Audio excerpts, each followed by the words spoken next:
നിങ്ങൾ ഏതെങ്കിലും ഒരു വേദനയ്ക്കോ അല്ലെങ്കിൽ ഇൻഫെക്ഷനോ ആയിട്ട് ഒരു ഡെന്റിസ്റ്റിനെ കാണാൻ പോകുമ്പോൾ ഡെന്റിസ്റ്റ് സാധാരണയായിട്ട് ഒരു ആന്റിബയോട്ടിക് എന്തായാലും എഴുതാറുണ്ട്. അപ്പോൾ ആന്റിബയോട്ടിക് എഴുതി കഴിയുമ്പോൾ ഡോക്ടർ പറയാറുണ്ട് ഫുൾ കോഴ്സ് കംപ്ലീറ്റ് ചെയ്യണമെന്ന് പറയാറുണ്ട്.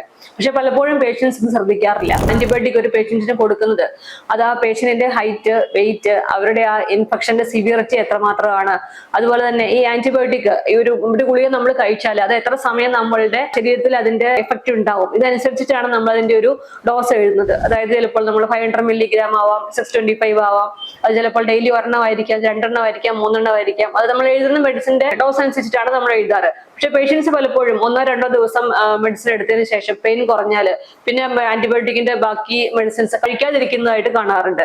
അപ്പോൾ എന്താണെങ്കിൽ നമ്മൾ ആ കോഴ്സ് കംപ്ലീറ്റ് ചെയ്തില്ലെങ്കിൽ എന്താണ് സംഭവിക്കുക? കാരണം നമ്മളുടെ ശരീരത്തിലെ ബാക്ടീരിയനെ കംപ്ലീറ്റ് ആയിട്ട് നശിപ്പിക്കുന്നതിനുള്ള ഡോസേജ് ആണ് ഡോക്ടർ എഴുതാറ്. പക്ഷെ നമ്മളത് കറക്റ്റ് ആയിട്ട് കഴിക്കാതെ ഇരുന്ന് കഴിഞ്ഞാൽ നമുക്ക് ആ ബാക്ടീരിയ നമ്മുടെ ശരീരത്തിൽ നിന്നും കംപ്ലീറ്റ് ആയിട്ട് നശിക്കുന്നില്ല.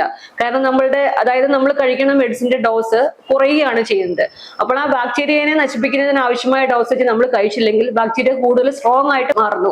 അതുകൊണ്ട് തന്നെ അടുത്ത പ്രാവശ്യം നമുക്ക് ഇൻഫെക്ഷൻ വരുമ്പോൾ നേരത്തെ ഉണ്ടായിരുന്നതിനേക്കാൾ സ്ട്രോങ് ആയിട്ടുള്ള ബാക്ടീരിയ ആയിരിക്കും ഉള്ളത്. അപ്പോൾ നമ്മൾ ഇപ്പോൾ കഴിച്ചതിനേക്കാൾ കൂടുതൽ ഡോസ് കൂടിയ മെഡിസിൻ നമുക്ക് കഴിക്കേണ്ടതായിട്ട് വരും. വേദന കുറഞ്ഞില്ലേ പിന്നെ എന്തിനാ ഞാൻ മെഡിസിൻ കഴിക്കുന്നതെന്ന് വിചാരിക്കാതെ ഡോക്ടർ പറഞ്ഞിരിക്കുന്ന ഡോസ് കറക്റ്റ് ആയിട്ട് എത്ര ദിവസമാണ് പറഞ്ഞിരിക്കുന്നത് ആ കോഴ്സ് കംപ്ലീറ്റ് ചെയ്യാനായിട്ട് എപ്പോഴും ശ്രമിക്കുക. കാരണം അതല്ലെങ്കിൽ നമ്മൾ ഇപ്പോൾ കഴിച്ചതിനേക്കാൾ കൂടുതൽ സ്ട്രോങ് ആയിട്ടുള്ള മെഡിസിൻസ് അടുത്ത പ്രാവശ്യം ഇൻഫെക്ഷൻ വരുമ്പോൾ നമ്മൾ കഴിക്കേണ്ടതായിട്ട് വരും.